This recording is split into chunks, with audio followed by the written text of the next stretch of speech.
The brain is an amazing and complex organ. And while many people are fascinated by the brain, they can't really tell you that much about the properties about how the brain works because we don't teach neuroscience in schools. And one of the reasons why is that the equipment is so complex and so expensive that it's really only done at major universities and large institutions. And so in order to be able to access the brain, you really need to, dedicate your life and spend 6.5 years as a graduate student just to become a neuroscientist to get access to these tools.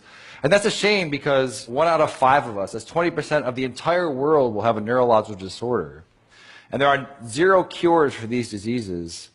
And so it seems that what we should be doing is sort of reaching back earlier in the education process and sort of teaching students about neuroscience, and so that in the future they may be thinking about possibly becoming a brain scientist. And so when I was a graduate student, my lab mate Tim Marzullo and myself decided that, what if we took this complex equipment that we have for studying the brain and made it simple enough and affordable enough that anyone, an amateur or a high school student, could learn and actually participate in the discovery of neuroscience. And so we did just that. A few years ago, we started a company called Backyard Brains, and we make DIY neuroscience equipment. And I brought some here tonight, and I want to do some demonstrations. You guys want to see some? All right. All right, so I need a volunteer. So right before, what is your name? All right, Sam. I'm going to record from your brain. Have you had this before? No. Okay. All right. I need you to stick out your arm for science. Roll up your sleeve a bit. All right. And so what I'm going to do, I'm putting electrodes on your arm, and you're probably wondering, I just said I'm going to record from your brain. What am I doing with your arm?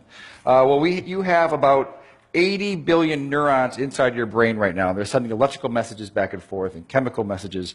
But some of your neurons right here in your motor cortex are going to send messages down when you move your arm like this. It's going to go down across your corpus callosum, down onto your spinal cord, your lower motor neuron, out to your muscles here. And that is electrical discharge. It's going to be picked up by these electrodes right here. And we're going to be able to listen to exactly what your brain is going to be doing. So I'm going to turn this on for a second. Have you ever heard what your brain sounds like? All right, let's turn it on. So go ahead. Whenever you go ahead and squeeze your hand. All right, so what you're listening to, so this is your motor units that are happening right here. Okay, so let's take a look at it as well. So I'm going to stand over here. And I'm going to open up our app here. So now I want you to squeeze. Yeah, so right here, these are the motor units that are happening from her spinal cord out to her muscle right here. And as she's doing it, you're seeing the electrical activity that's happening here. We can even click here and try to see one of them. So keep doing it really, really hard. Yeah, so now we've paused on one motor action potential that's happening right now inside of your brain. Okay. Do you guys want to see some more? All right. That's interesting, but let's get it better. Okay. I need one more volunteer. Okay. What is your name, sir? Miguel. All right.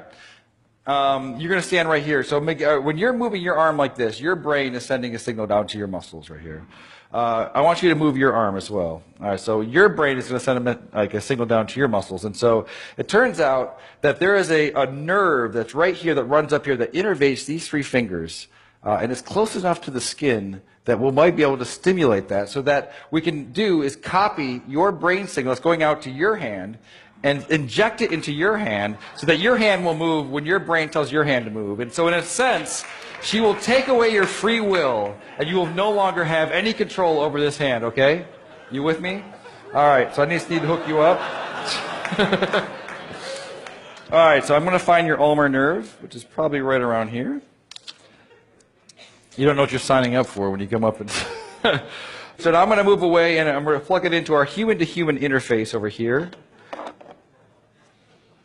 Okay, so Sam wants you to squeeze your hand again. All right. Do it again. All right, perfect. So now I'm going to hook you up over here so that you get this. It's going to feel a little bit weird at first. This is going to feel like a, when you lose your free will and someone else becomes your agent, it does feel a bit strange. So I want you to relax your hand. All right, and Sam, you're with me? All right, so you're going to squeeze. I'm not going to turn it on yet, so go ahead and give it a squeeze. All right. So now, are you ready, Miguel? Ready as I'll ever be. Okay, so I've turned it on. So go ahead and turn your hand. Do you feel that a little bit? No. Okay, do it again. No, a little bit. A little bit. Okay, so relax. No, hit it again. Okay. Oh, perfect, perfect. All right, so relax. Do it again. All right, so now. All right, so right now, your brain is controlling your arm, and it's also controlling his arm. So go ahead and just do it one more time. All right, so that's perfect. So now, what would happen if I took over my control of your hand? And so just relax your hand. What happens? Nothing. Why not? Because the brain has to do it. Now you do it again. All right, that's perfect. All right, well, thank you guys for being such a good sport. This is what's happening all across the world, electrophysiology. And we're going to bring on the neural revolution. Thank you.